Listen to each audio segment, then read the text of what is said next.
తీగజాతి కూరగాయల సాగులో పందిర్లు అనేది చాలా కీలకం.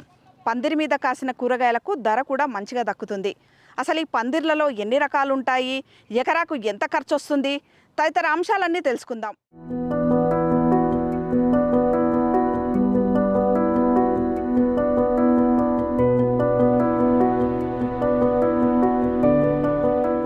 ఇక్కడ రైతు అహ్మద్ గారు 4 ఎకరాల్లో 2 రకాల పందిర్లు వేశారు.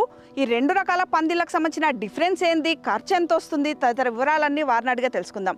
అహ్మద్ గారు నమస్కారం అండి. ఇప్పుడు మీ పొలంలో 2 రకాల పందిర్లు కనిపిస్తున్నాయి. ఇదేమో సాంప్రదాయ కడ్డీలు, రాతి కడ్డీల పందిరి, అక్కడ వెదురు పందిరి. అంటే ఏంటి ఈ రెండింటికి మధ్యన డిఫరెన్స్ ఏంది, ఈ తీగజాతి కూరగాయల సాగులో వీటి ఇంపార్టెన్స్ ఏంది? ఇది రాతి పందిరి మేడం. గతంలో దాదాపు 20 సంవత్సరాల క్రితం వేసినాం. ఇది ఆ రోజు మాకు ₹1,00,000 ఖర్చు వచ్చింది ఎకరానికి. ఒక్కొక్క కడికి ఎంత పడ్డది? ఆ రోజు 90 రూపాయలకు కడి వచ్చింది. ఈ రోజు రేటు ఇది 700 నుంచి 900 రూపాయలు ఈ కడి అవుతుంది. ఇప్పుడు ఈ తీగలు అవి ఇది కూడా ఐరన్ తీగలు కదా, మొత్తం పందిరికి మన కడికి మధ్యన. అవును, ఇప్పుడు ఐరన్ దాదాపు టన్ను నుంచి టన్నున్నర ఐరన్ పడుతుంది. కొత్త పందిరి వేయాలంటే ఈ రోజు ఉన్న రేటుకు 4 నుంచి 5 లక్షల రూపాయలు పందిరికి, ఇట్లాంటి పందిరికి ఖర్చు వస్తుంది. ఇది దాదాపు 30 నుంచి 40 సంవత్సరాలు ఇంకా లైఫ్ లాంగ్ ఉంటుంది ఈ పందిరి అయితే. ఒకసారి వేస్తే ఇంకా ఎప్పటికి మర్చిపోవచ్చు, ఇక్కడ ఎప్పుడు పెట్టుకోవచ్చు. ఇప్పుడు అంత ఖర్చు పెట్టలేని రైతులు ఏంటంటే కొత్తగా మనము కర్రల పందిరికి వెళ్ళాము. అది దాదాపు 40 నుంచి 50 వేలలో మనకు 1 ఎకర్కి రెడీ అయిపోతుంది. ఇప్పుడు మీరు ఎన్ని ఎకరాలలో వేసారు ఈ తీగల కడీల పాత పందిరి 1 ఎకరే ఉంది. మనము 1 ఎకర్లో ఈ కడీలు ఉన్నాయి. ఇప్పుడు మన దగ్గర మళ్ళీ 4 ఎకరాలు సాగు చేయాలనుకున్నాము. అంత డబ్బులు దాదాపు 4 ఎకరాలు అంటే దాదాపు 20 లక్షలు అవుతాయి. అంత పెట్టుబడి పెట్టలేమని చెప్పి ఈ కర్రల పందిరి వెళ్ళాము అన్నమాట. అంటే ఇప్పుడు మీరు వేసి ఈ కడీలకు సంబంధించి పందిరి ఎన్ని సంవత్సరాలు అయింది? దాదాపు 25 సంవత్సరాల క్రితం వేసినాం ఈ పందిరి. ఆ రోజు మాకు ₹1,00,000 పందిరి అయిపోయింది ఎకరం మొత్తం. ఈ రోజు 4 నుంచి 5 లక్షల రూపాయలు అయితే గానీ. అంటే అప్పుడు ఏమైనా సబ్సిడీ అందిందా దీనికి? అప్పుడు ఏం సబ్సిడీ లేదు మేడం. ఇప్పుడు సబ్సిడీ ఉంది, గవర్నమెంట్ సబ్సిడీ ఇస్తుంది. కడీల పందిరికి ఇస్తుంది. 1,00,000 నుంచి 1,50,000 కడీల పందిరికి సబ్సిడీ ఉంది. 1 ఎకరా పొలంలో రాతి కడీలతో పందిరి వేసుకోవాలంటే తక్కువలో తక్కువ 5 లక్షల రూపాయల వరకు ఖర్చు వస్తుంది. ఇప్పటి ధరల ప్రకారం చూసుకుంటే ₹1,50,000 సబ్సిడీ వచ్చినా 3.5 లక్షల రూపాయలు రైతు పెట్టుకోవాల్సి ఉంటుంది. అయితే అంత పెట్టుబడి పెట్టలేము అనుకునే వారికి ఈ కర్రలతో వేసిన, అంటే వెదురు కర్రల పందిరి చాలా ఉపయోగపడుతుంది. అయితే దీనికి ఎంత ఖర్చు వస్తుంది, తదితర వివరాలు తెలుసుకుందాం. అహ్మద్ గారు, మరి ఇప్పుడు ఈ వెదురు కర్రలకు సంబంధించి పందిరి ఉంది కదా, 1 ఎకరాకి ఎన్ని వెదురు కర్రలు పడతాయి, దీనికి ఎంత ఖర్చు వస్తుంది అప్రాక్సిమేట్లీ? 1 ఎకరాకు పెద్ద కర్రలు అయితే ఒక 250 కర్రలు పడతాయి మేడం. దాంట్లో 3 ముక్కలు 4 ముక్కలు చేసుకోవచ్చు. 8 ఫీట్ల నుంచి 6 ఫీట్ల వరకు. ఇప్పుడు ఇది ఎంత పొడవు ఉంది? ఇది 8 ఫీట్లు ఉంది మేడం. 8 నుంచి 9 ఫీట్లు కట్ చేసినాము. అంత అవసరం లేదు, మనం 6 ఫీట్లో 7 ఫీట్లు సరిపోతుంది. మనం ఎందుకు అంత పెద్ద కట్ చేసినామంటే కింద పాడైనప్పుడు దాన్ని మళ్ళీ కిందికి దించుకునే అవకాశం ఉంటది అని చెప్పి మనం ఎక్కువనే కట్ చేస్తాం. చెదలు పడుతుంది. మనం పెట్టేటప్పుడు కొద్దిగా డాంబర్ అది ట్రీట్మెంట్ చేసి పెట్టినాము. అయినా ఒకవేళ కింద పాడైనప్పుడు మళ్ళీ కిందికి దించుకునే అవకాశం ఉంటుంది, కర్ర పాడవదని చెప్పి ఎక్కువ కట్ చేసుకున్నాం. అంటే ఇది ఒకసారి మనం పెట్టుకున్నాం అనుకోండి, అందాదా ఎన్నేళ్ల పాటు ఇట్లా మంచిగా డ్యూరేషన్ వస్తుంది? 2 సంవత్సరాలు అయితే మినిమం ఉంటుంది మేడం. 2 సంవత్సరాలు ఉంటుంది. ఇంకా మంచిగా చూసుకుంటే ఒక 3 సంవత్సరాలు కూడా కర్రల పందిరి నిలబడుతుంది. అంటే ఎకరాకి 50,000 పెట్టుకుంటే 50,000 ఖర్చు వస్తుంది. అంటే మొదటే అంతంత ఖర్చు, అంటే 3.5 లక్షలు పెట్టి మేము పెట్టుకోలేము అనుకుంటే వాళ్ళకైతే ఇది చాలా సులభం. ఇది సులభంగా పెట్టుకో. మరి ఇప్పుడు అన్నారు కదా మీరు ఆ రాతి కడీల పందిరికి సంబంధించి సబ్సిడీ ఉంది అన్నారు కదా, మరి వెదురు కర్రలకు సంబంధించి ఏమైనా సబ్సిడీ ఉందా? ఇప్పుడు మనకు బ్యాంబూ మిషన్ కూడా నడుస్తుంది కదా రాష్ట్రంలో. అవును, వెదురు కర్రలకు సబ్సిడీ లేదు మేడం. వెదురు పెడితే ఇస్తున్నారు బ్యాంబూ, కానీ దాని ప్రోత్సాహంలో భాగంగా ఈ పందిరి వేసుకునే వాళ్ళకి కూడా ఒక దాదాపు 20,000 ఇచ్చిన, మిగతా 30 నుంచి 40,000 రైతు పెట్టుకుంటే బ్యాంబూ మిషన్ కింద ప్రొడక్షన్ వస్తుంది. రైతులు దీన్ని కొద్దిగా ప్రభుత్వం ప్రోత్సహించి రైతులకు 20,000 సబ్సిడీ ఇచ్చిన 3 లక్షల రూపాయలు 4 లక్షల రూపాయలు పెట్టుకోని రైతులు ఇందులో మంచిగా లాభం పొందే అవకాశం ఉంటుంది మేడం.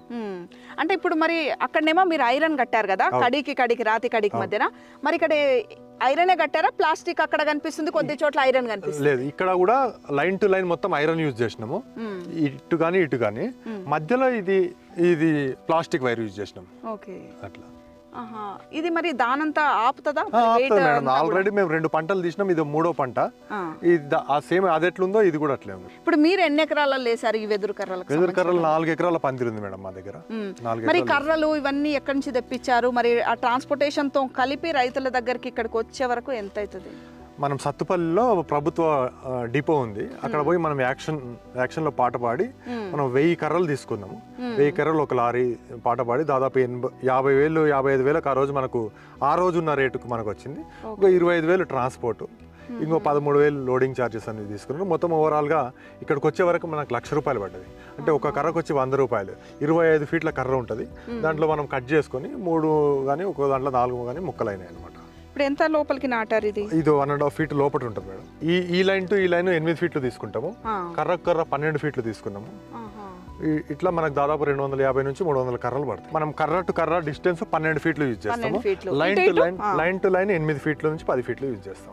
లైన్ టు లైన్ 8 ఫీట్లు, కర్ర నుంచి కర్రకి 12 ఫీట్లు. ఇప్పుడైతే 2 ఏళ్ళు అయింది పెట్టి మీరు ఇది? 2 పంటలు తీసినాం, దాదాపు 1 ఇయర్ అవుతుంది. ఇది 3వ పంట రన్నింగ్. ఇది 3వ పంట రన్నింగ్. ఇంకా 2-3 ఏళ్ళు ఇది డ్యూరేషన్ ఉంటుంది. తర్వాత ఇవేం మరి ఏమైతుంది, దీనికి చెదలు వస్తుందా? కర్ర ఒకవేళ మధ్యలో పోతే పోయినట్టు, కింద మనం భూమిలో ఖరాబ్ అయితే దాన్ని కట్ చేసి కిందికి దించుకుంటాం. మనం ఆల్రెడీ కట్ చేసేటప్పుడు హైట్ లో కట్ చేసుకున్నాం కాబట్టి. అంటే వీటికి ట్రీట్మెంట్ రాదా? జనరల్ గా ట్రీట్మెంట్ చేసి వస్తాయి కదా వెదురుకలు, ట్రీట్మెంట్ అంటే మందులు మనం స్ప్రే చేస్తాము చెదలు రాకుండా. స్ప్రే చేసి మనం ట్రీట్మెంట్ చేసే పెట్టుకున్నాము. అయినా ఎండకి ఎండి వానకు నాని కొద్దిగా కర్ర కాబట్టి 2 ఇయర్స్ మ్యాక్సిమం 2-3 ఇయర్స్ ఉంటుంది. దాని తర్వాత కర్ర పాడే అవకాశం ఉంటుంది. మరి ఇప్పుడు ఎవరైనా రైతులు, చిన్న సన్నకారు రైతులు ఉంటారు, ఇట్లానే పందిరి వేసుకోవాలి కూరగాయలకు అనుకుంటే, మరి ఇవన్నీ వాళ్ళు కూడా అంత దూరం నుంచి తెచ్చుకోవాలా? మరి ఎవరైనా ఎక్కువ మొత్తంలో లారీలు కావాలంటే కంపల్సరీ సత్తుపల్లి, మన తెలంగాణ రాష్ట్రంలో అక్కడ ఒకటే డిపో ఉంది, గవర్నమెంట్ డిపో, అక్కడ నుంచి తెచ్చుకోవాలి. లేదు 1 ఎకర్కి అంటే లోకల్లో కూడా మనకు బ్యాంబూ సెల్లర్స్ ఉంటారు కాబట్టి అక్కడ తీసుకొని పర్లేదు.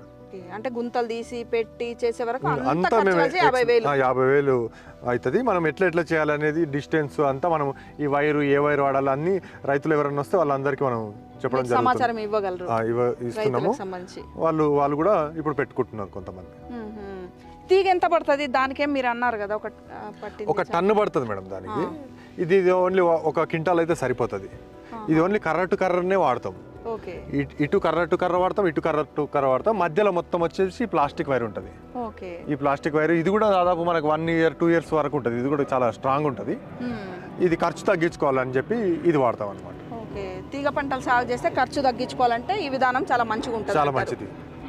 థ్యాంక్ యూ అహ్మద్ గారు, మంచి సమాచారం ఇచ్చారు.